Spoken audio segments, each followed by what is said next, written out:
Hello, Strong Black Super Chemist. This is part two of how the federal banks work. Uh, what were we saying?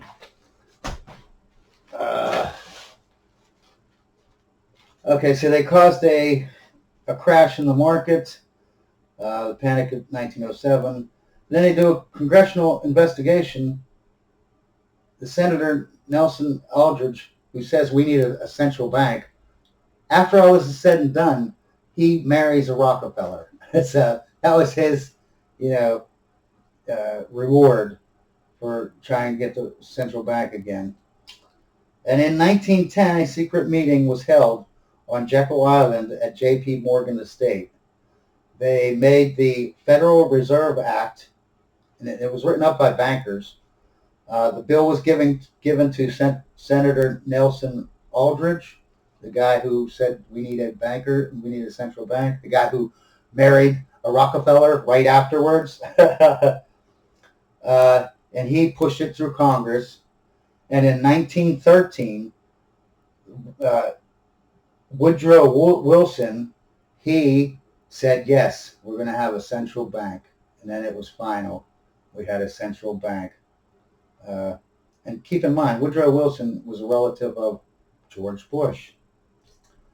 He made the third central bank, because America actually had three central banks. This was the third one, and it lasted all the way till today. Okay, so that's how evil these people are. They literally made the country go into a depression so that they could get this central bank put through Congress and and make it true. And Congressman Charles Lindbergh, he was a very avid, person against this. There's a lot of sayings from him talking about how evil this is. One of the things that he said, this act, this Federal Reserve Act, establishes the most gigantic trust on earth. When the president signs this act, the invisible government by the money power will be legalized. The invisible government. He's talking about that machine, that perpetual, non-stopping, non-ending debt machine, the Federal Reserve. That's the invisible government, because then they have power over everything. Federal Reserve is an economics, and this is what they was telling people. The Federal Reserve is an economic stabilizer. And inflation and economic crisis were a thing of the past now, because we have this, we have this central bank. Okay, and before I go into, well, let's just keep going. So, anyways, now they have a machine for economic manipulation. They have the Federal Reserve, right? Because they can print up money, and they can contract money. They can call in loans. So guess what they did? Remember, their whole thing was, oh, well, if you have a central bank, hey, that'll help stabilize the economy. We'll never have crashes like this again. Never. So what did they do they just made the bank in 1913. From 1914 to 1919, right, the Fed, meaning the Federal Reserve Bank, increased the money supply big time. So a lot of loans were given out, and a lot of businesses were started, a lot of whatever, man, right? Everyone was booming. Then in 1920, the Fed deliberately contracted the money supply, right? They called in all their credits in an extreme way, which, of course, resulted in the banks calling in all their loans. So bankruptcies and repossessions were happening, and then them doing that made everyone run to the bank trying to get their money out, and it just spiraled down into a crash, just like they did to get the bank. They crashed everything so that they get the bank, so they could tell everyone how it stabilizes the economy. And within years, they do the same thing. But it's easier now because they have a mechanism to do it. They have the central bank. So they go around, they buy up all the banks and all the properties, pennies on the dollar, right? What if you control the volume of money, the value of money, and wanted to buy your house? So I already did that one. Let me just say another story too, okay? Let's say like during COVID, right?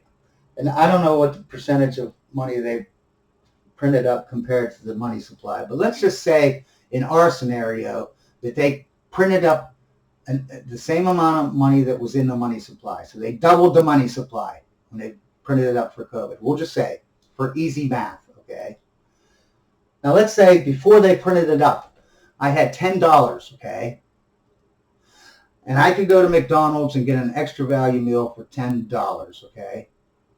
Now, they print up, let's say, and they doubled the money, and they gave, everyone that got their money doubled. So my $10 now, I have $20, okay?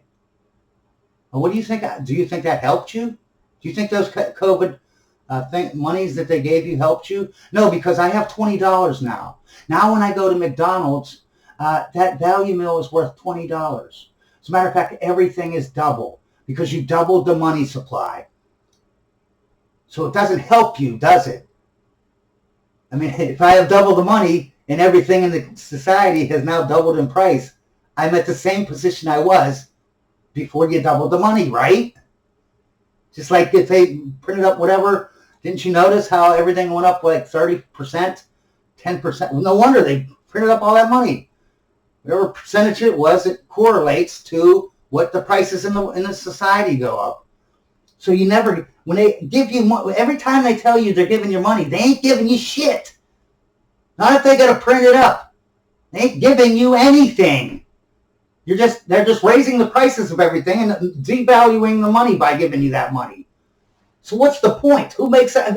If no one makes out, why do they do it? You know what I mean? Well, they do it because they get the money. They're first of all, they're printing up some money. They get treasury bonds from the government to print that up. Say 10 billion. Now they have 10 billion in treasury bonds, right? Then their 10 billion just basically sucks out value out of your money and puts it all in their stack, right? And then they get the interest on top of that, right? You got to pay back. You pay it back with interest, right? But you get nothing. That's why it kills me when people are like, "Oh, you're going to give me $25,000 off a house?" Well, that just means you're gonna. That is not free. You're going to pay that back because your house is now going to be worth $25,000 more. You know what I mean? You just jacked up. You're just stealing from yourself, basically. So, anyways, they collapsed their society, bought up everything for pennies on a dollar, and then from 2020.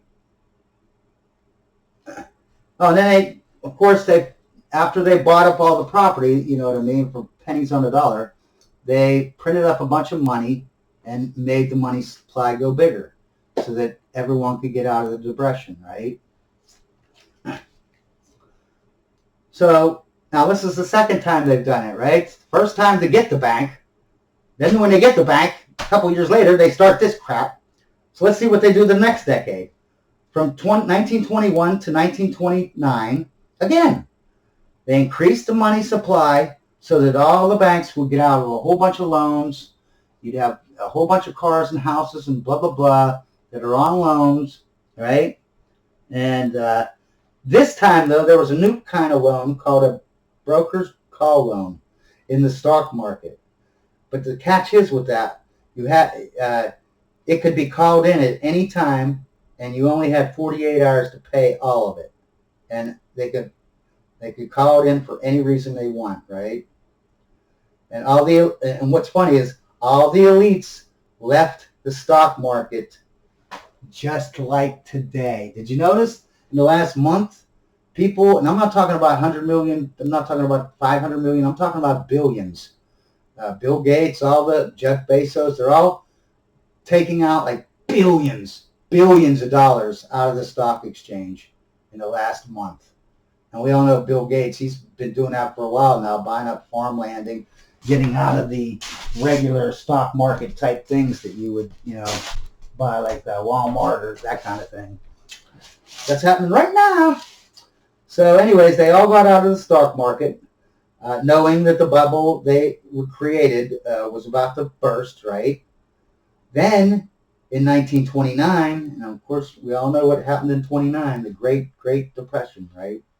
They started calling in all their loans and their stocks, and then they had to banks had to call in all their loans and stuff like that, and start repossession, and people started running to the banks. I got to get my money out before it goes bankrupt, and it just all spiraled down into a collapse.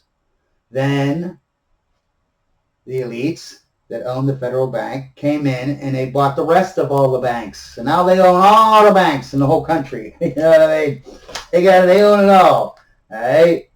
But this time, instead of expanding the money supply like they did the last time, you know what I mean, to get everyone out of the depression, they contracted it even further. At the point where they, bought everything up, they should have, after that, hey, you got all our crap. You stole all our shit, all right? Flood the market with some money so we're not starving, No. This time, they really wanted to screw everybody. So they contracted it even more. And, Congress tried to impeach the Federal Reserve Board, the whole board. They were, and everyone knew what they did. Like, what's funny is, these two stories I'm talking about right here, where they do this, they screw over everyone to get the Federal Reserve, and then once they get the Federal Reserve, they do this thing in 1929. This is in public school books. Like, I understand, like, a lot of what I've been saying in my things aren't in public school books because they lie so much. This right here, this information was taught in public schools, at least when I was a kid. Everyone should know this. Okay? But now we're up to 3. They crashed the market to get the bank. They crashed the market in the 1920, or 1919, or 1920, yeah.